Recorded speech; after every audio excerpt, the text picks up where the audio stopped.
자, 지금부터는 우리가 그리스교 문화 형성과 확산에 대해서 볼 겁니다. 우리가 지난 시간에 물론 지금 수업상으로 못 나갔지만 우리가 지난 시간에 이슬람을 배웠다라고 치고 전시 확인을 할 겁니다. 확인을 하고 그 다음에 이 그리스교 문화에 대해서 볼 거고, 자, 이거 그리스교 문화에 대해서 보기 전에 먼저 우리가 해야 될 게 있어.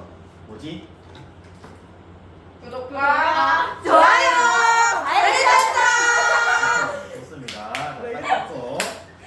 자, 자, 이제 14차시로 오기 전에 13차시에서 배웠던 거를 확인할 건데 여러분 어차피 몰라. 그래서 답을 바로 얘기를 해줄게.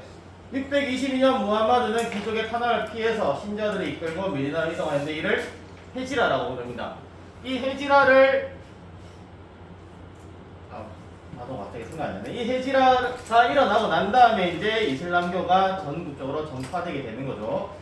그 다음에 이슬람 문화 건축에서는 땡땡땡이 발달하였다. 혹시 맞출 수 있는 사람? 그 돔 위에다가 첨탑 올리는 위에 돔에다가 올리는 검색해 빨리. 검색 야 뭔데 그래서? 자, 모스크랍니다. 모스크. 얘를 모스크. 그래 모스크랍. 그래, 이거. 오늘 내가 수업 시간에 실강 수업 시간에 한번 얘기를 해줄 거고, 어쨌든 이렇게 전시 확인을 해야 되기 때문에 지금 보는 겁니다. 자, 다음 이제 서유럽 세계의 형성과 비잔틴 세계 동유럽과 문화의 형성을 볼 건데, 먼저 서유럽 세계의 형성을 볼 거예요. 우리가 로마에서 세웠단 말이야. 로마를 배우면서 로마가 서로마와 동로마로 나뉘었고, 서로마가 오도아케르라는 용병에 의해서 게르만족 용병에 의해서 망했고, 동로마는 비잔티움 제국으로 명맥을 유지한다 했습니다.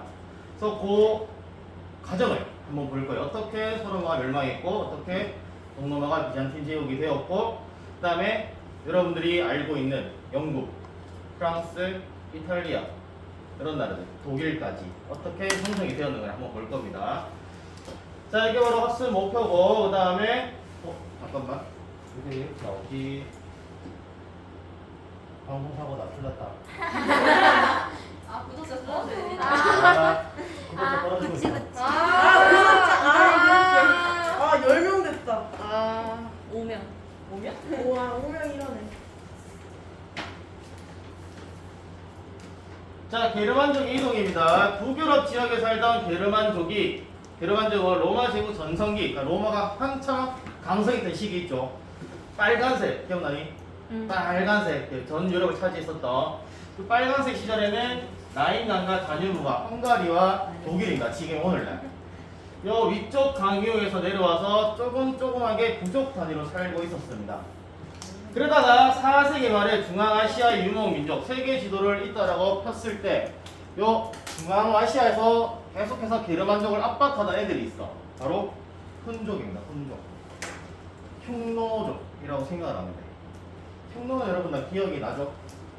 진시 왕제가 얘네들 때문에 만리장성을 만들었잖아. 이런 훈종이 압박을 해오니까 대규모 이동을 시작하였고, 그래서 게르만족이 이동을 해서 로마를 물리치게 되게 되는데, 요거를 누구 때문에? 훈족 때문에. 게르만족이 대이동이 시작이 된 거죠. 그래서 게르만족의 이동, 게르만족의 대이동이라고 부르기도 합니다. 자, 지도가 안 보이니까 뭐가 뭔지 잘 모르겠죠. 그게 지도가 바로 요거야. 아까 방송 사고 났던 거. 뭐지? 자, 요 중앙아시아, 그러니까 중국 위쪽 땅에서부터 훈족이 계속해서 유목 민족이 들어옵니다. 들어와서 원래 여기에 조금씩 보면 전부 다 조금씩 살고 있는 게르만족이 보이죠. 이 게르만족이 훈족이 계속해서 자신의 영역에 들어와서 사람들을 죽이니까 무서워서 도망을 가는 거죠.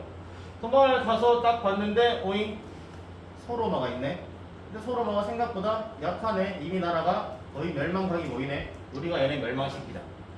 그래서 소로마를 멸망시키고 이게 각종 나라를 세웠는다. 봉고트, 롬바르드, 반달, 서거트, 부르곤드, 프랑크, 앵글로색슨, 치랑국까지. 네? 그런 왕국들이 전부 다 세워지는 거죠. 왕국들이. 빨간 부분이 서로마 제국령이고 파란 부분 여기 있죠. 이게 동로마 제국령. 이게 나중에 뭐가 된다? 비잔티움 제국이 되는 겁니다. 지금은 우리가 지금 이 부분 볼까요? 이쪽 게르만 이동에 관해서. 그 다음 학습지 두 번째 페이지를 보도록 하겠습니다.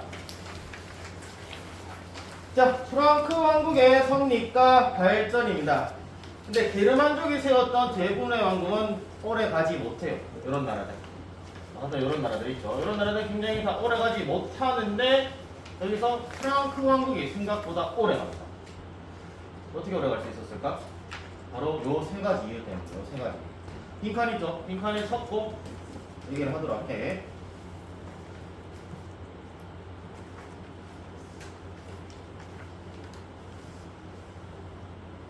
여기서 말하는 갈리아 지방이라는 말은 오늘날 프랑스 지역입니다.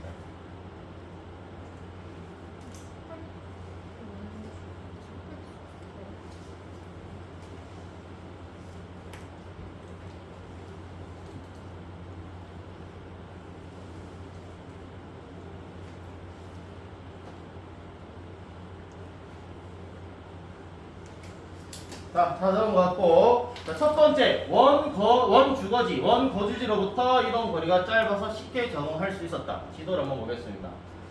이 프랑크 적은 원래 여기 있었어. 여기에 몰려있다가 거의 바로 옆으로 왔단 말이야. 근데 동보트, 서보트 같은 경우는 이쪽에 있다가 이만큼 오고, 반달지도 여기 있다가 일로 가. 롬바르도 여기 있다가 이만큼 오거든. 이동 거리가 다 멀단 말이야. 쟤네들이 적응하기가 쉽지가 않아.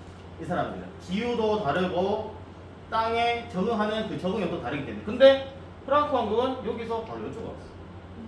이동 거리가 굉장히 짧기 때문에, 그 다음에 기후도 비슷해, 땅도 비슷하고 쉽게 적응을 하는 거죠. 이 땅에 어떤 식물이 잘 자라는 걸 이미 이 사람들 알고 있는 거야. 왜? 비슷한 곳에 있기 때문에. 거의 뭐 옆집 이사 가듯이 간 거죠. 그렇기 때문에 원주거지로부터 이동 거리가 짧았기 때문에 쉽게 적응이 가능했고, 다른 게르만족에 비해서. 그 다음에 가톨릭으로 개종합니다. 기독교를 믿는 거죠. 이 사람들이. 게르만족 전통의 종교를 믿는 게 아니라 가톨릭, 기독교를 믿게 되는 겁니다. 즉 가톨릭으로 개종하면서 로마 교회가, 야 그래, 다른 애들 뭐 롬바르 왕국이니 동고트니 얘네는 뭐 상관이 없어. 근데 프랑크 왕국은 인정해줘야 돼. 얘네는 우리 로마의 국교인 그리스도교를 믿으니까 얘는 인정해주자 라고 말하면서 교회의 지지를 얻게 되는 거죠. 그 다음에 지리적으로 굉장히 좋았습니다. 또 뭐가 좋았냐? 다시 한번 지도를 보면은 요거 비잔틴 제국이 있어. 있고, 그 다음에 요 지역에는 이제 우리가 13차 시에서 배웠던 이슬람 제국. 요 이슬람 제국 애들이 어디까지 오냐? 배를 타고 와서 이렇게 와서 여기를 장악합니다. 북아프리카도 장악을 해. 그 다음에 비잔틴 제국은 이쪽으로 쳐들어가 계속 자신들의 영역을 넓히기 위해서. 그러면은 얘네들은 다 고통을 받는 겁니다. 여기까지. 근데 프랑크 왕국은 없어. 비잔틴 제국과 맞물려 있지도 않고, 이슬람 애들이 배를 타고 와서 여기서 전쟁을 하는 동안 얘네들은 혼자서 살찌우는 겁니다. 전쟁을 안 겪고. 그래서 지리적으로 굉장히 좋은 지역이 있었던 거죠. 큰 적들과 가장 멀었기 때문에 이 프랑크 왕국이 계속해서 성장을 할 수 있었던 겁니다.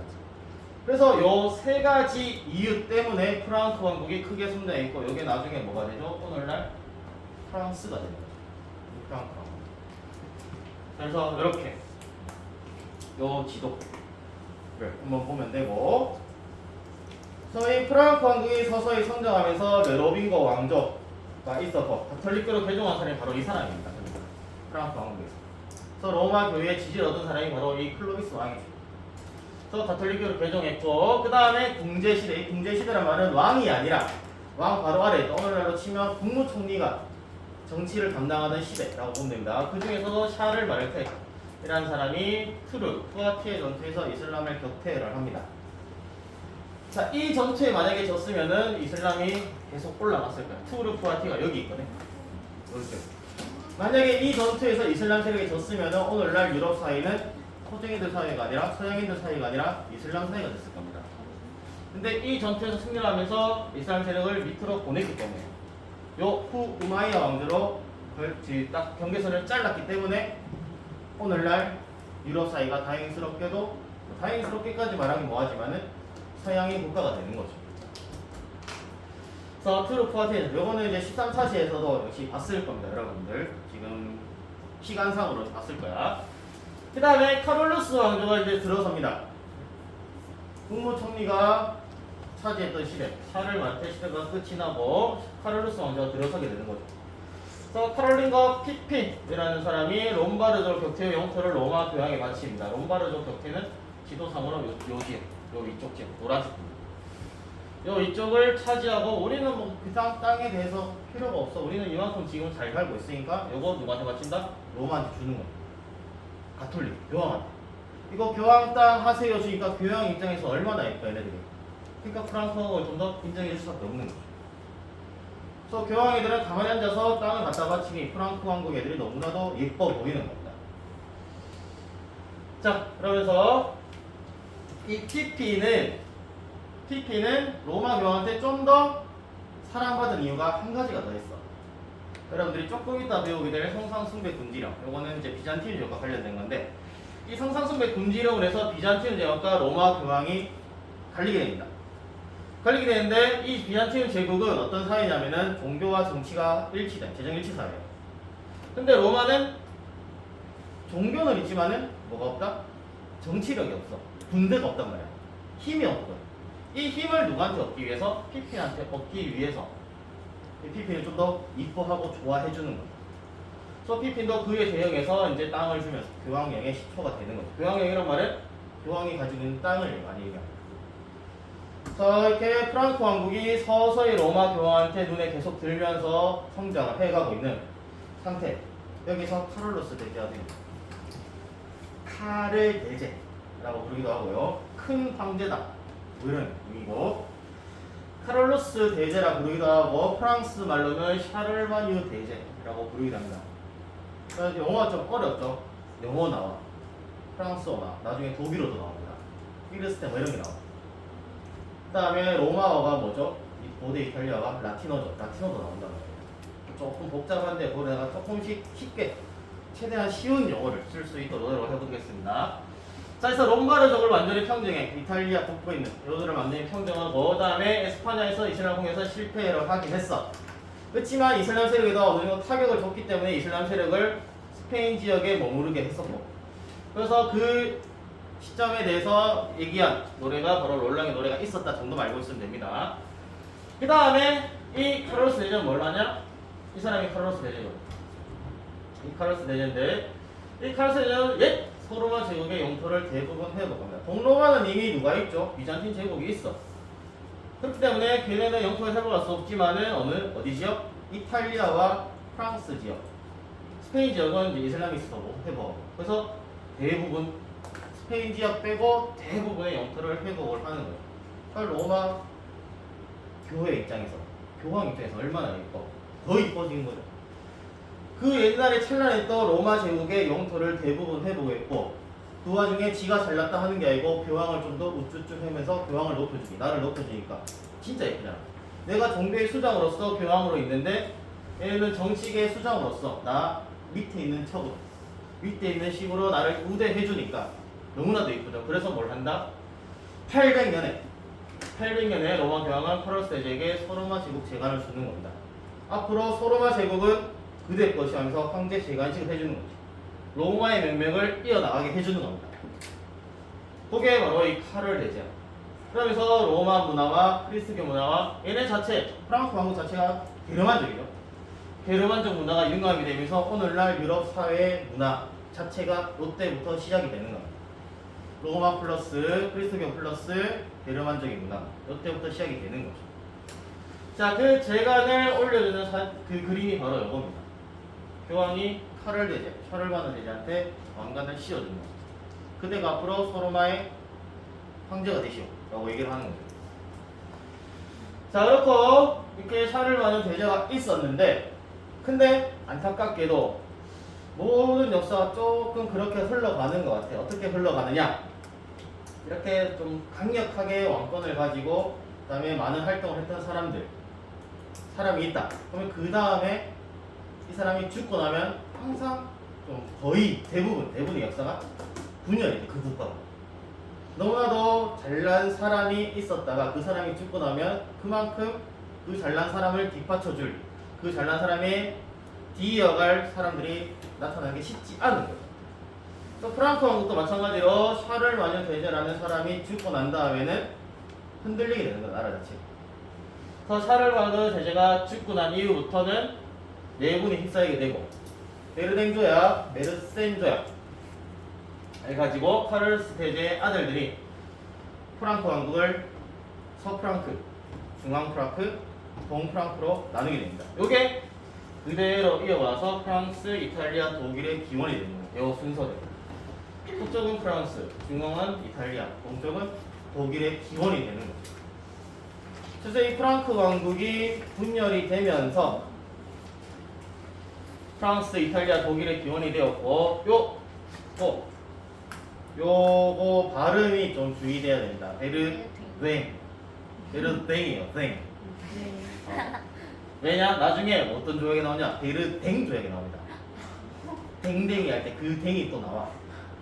그래서 발음이 좀 약간 애매하단 말이에요. 그래서 베르댕이라고 지금 알고 있고 나중에 루이 14세인가 그때 할 때쯤에 베르댕이 좀 나오거든요. 그거는 나중에 할 때 그때 보면 되고 어쨌든 지금 이제 베르댕 조약과 메르센 조약으로 분열되었다라고 보면 되는 겁니다. 자, 그래서 이런 식으로 나뉘어.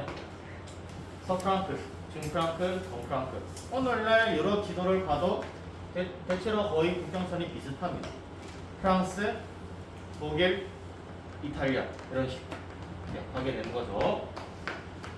자, 이제 그 다음에 봉건국가의 발전입니다. 본격적으로 중세 시대로 접어들게 되는 거죠. 중세 완전 초기의 국가들을 보도록 하겠습니다. 먼저 프랑스입니다.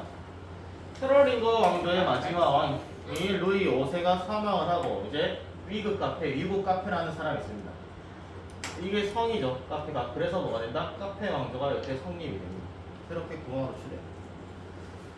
근데 이 카페 왕조는 굉장히 왕권이 미약해서 왕이 힘이 없단 말이에요. 왕이 신하보다 돈도 적고 힘도 작아. 근데 이 사람이 계속해서 왕권을 유지를 합니다.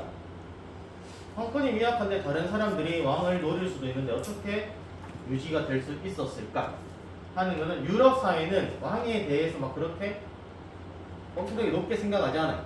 요 당시에 내가 왕이 돼야 된다 이런 거 없어. 내가 살고 있는 지역에서 잘 살면 된다 라는 개념이 있는 겁니다. 이때 왕은 뭐냐? 뭐라고 할까? 두 번째, 말이 좋게 표현되지만 욕바지. 뭔가 어떤 정책을 했을 때 국왕이 잘못했다 라고 말하기 위해서 국왕이 존재가 필요한 거예요.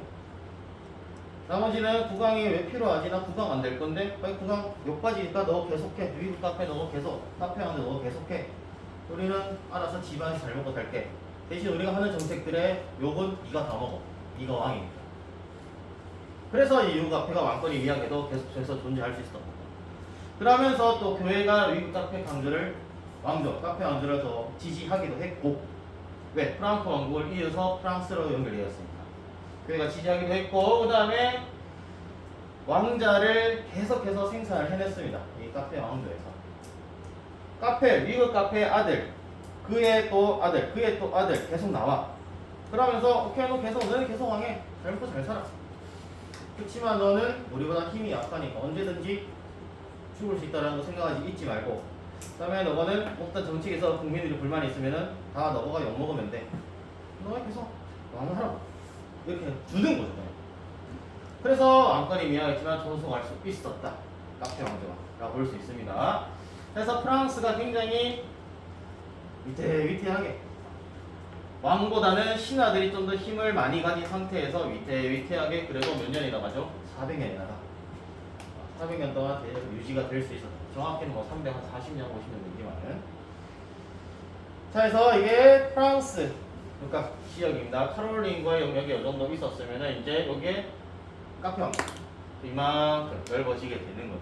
그렇지만은 왕의 땅은 이 정도밖에 안 돼. 그러니까 요 점 하나밖에 안 돼. 나머지 대제후들의 땅은 이만큼 다 있는 거죠. 왕권이 그만큼 미약했던 걸 보여주는 지도라고 볼 수 있고, 그 다음에는 영국입니다.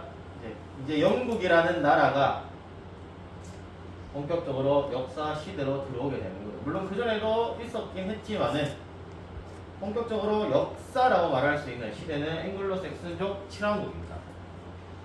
이때부터 영국의 역사를 본다라고 보면 돼요. 자, 먼저 알프레드 대왕입니다. 이 사람이 영국을 통일을 해.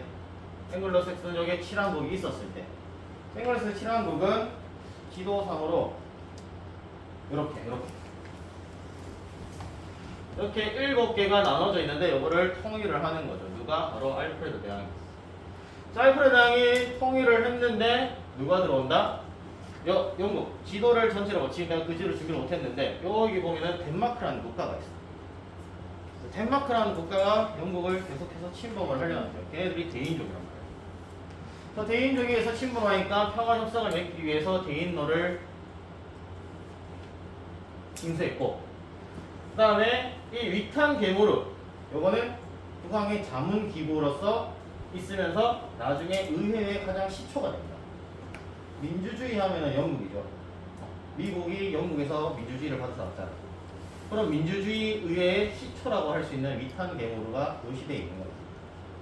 그래서 국왕의 자문 기구로서 있었다. 위탄 게무르라고 보면 되고, 그 다음에 대인족의 재침에 따라서 덴마크 왕 카누트가 결국에는 영국에 침입을 해서 왕위에 올랐다. 그러면서 벵겔트라는 걸 진수했다. 이게 뭐다? 군대 유지 비용이다. 이 정도만 알고 있으면 됩니다. 네. 스쳐 지나가면 돼. 깊게 알 필요 없어. 이것만 알고 있어요. 위탄 게무르, 국왕의 자문 기구. 오늘 의회 거의 뭐 시초, 첫 시작.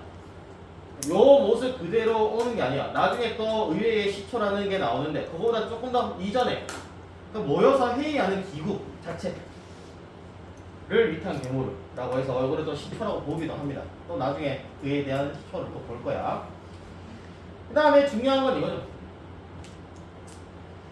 자, 카누트 왕이 사망 후, 덴마크족이었던 카누트 왕이 사망 후에 에드워드 고해 왕이 선출됐습니다. 그 다음에 고해왕 사망 후에 이 사람의 외사촌이었던 요게 중요한 거야. 노르망디군 윌리. 자, 왜 이렇게 나오지? 자, 이거. 노르망이 어디 있었냐? 오늘날 프랑스 북부 지역. 얘네는 원래 어디 있는 사람들이다? 요 위쪽에 노르 하면 생각나는 나라가 있어요, 여러분? 노르웨이. 그쪽이 있는. 바이킹족. 이 바이킹족이 여기저기 돌아다니다가 노르망족이 프랑스 북부에 딱 정착하면서 여기를 노르만이라고 불러. 그래서 제2차 세계대전 때 있었던 가장 큰 상륙작전이 무슨 작전이죠? 노르망디 상륙작전. 인천은 우리나라.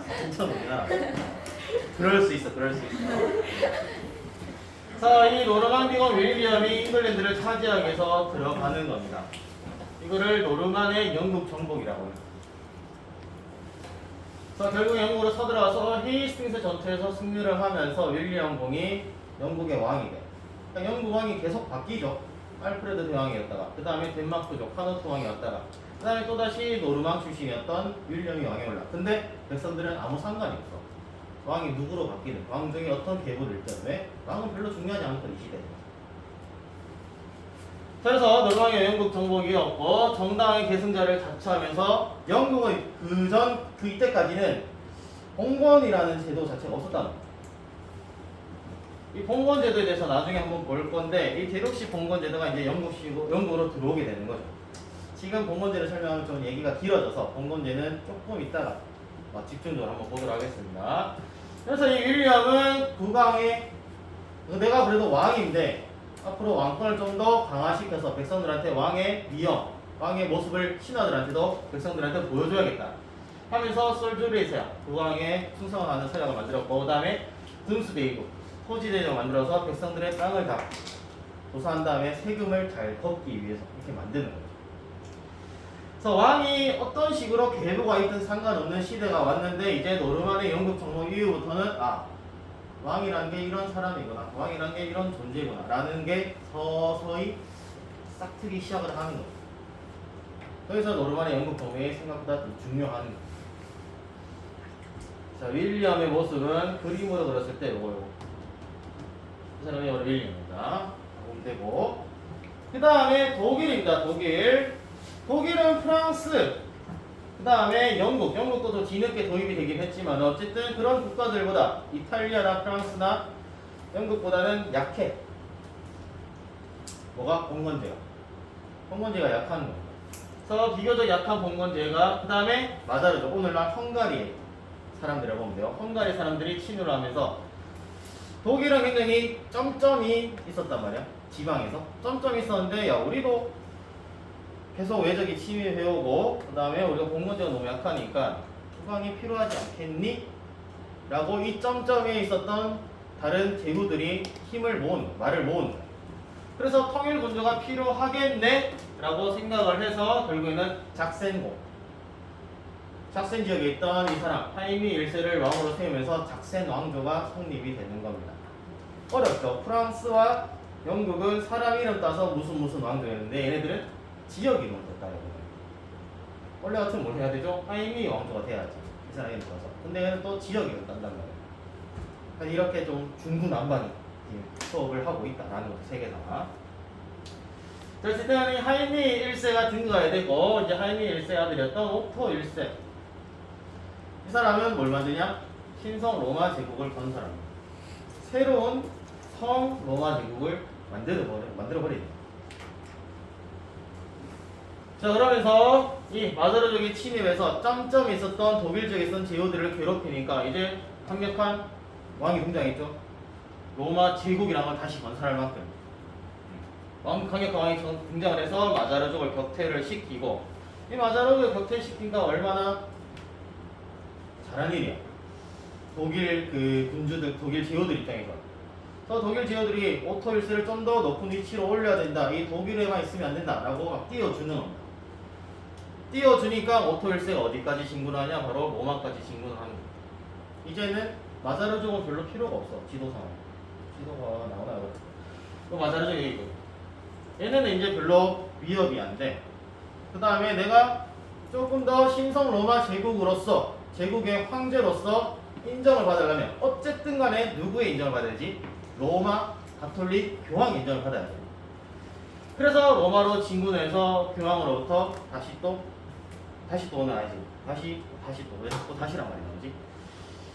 로마 교황으로부터 관을 또 받게 되는 거죠.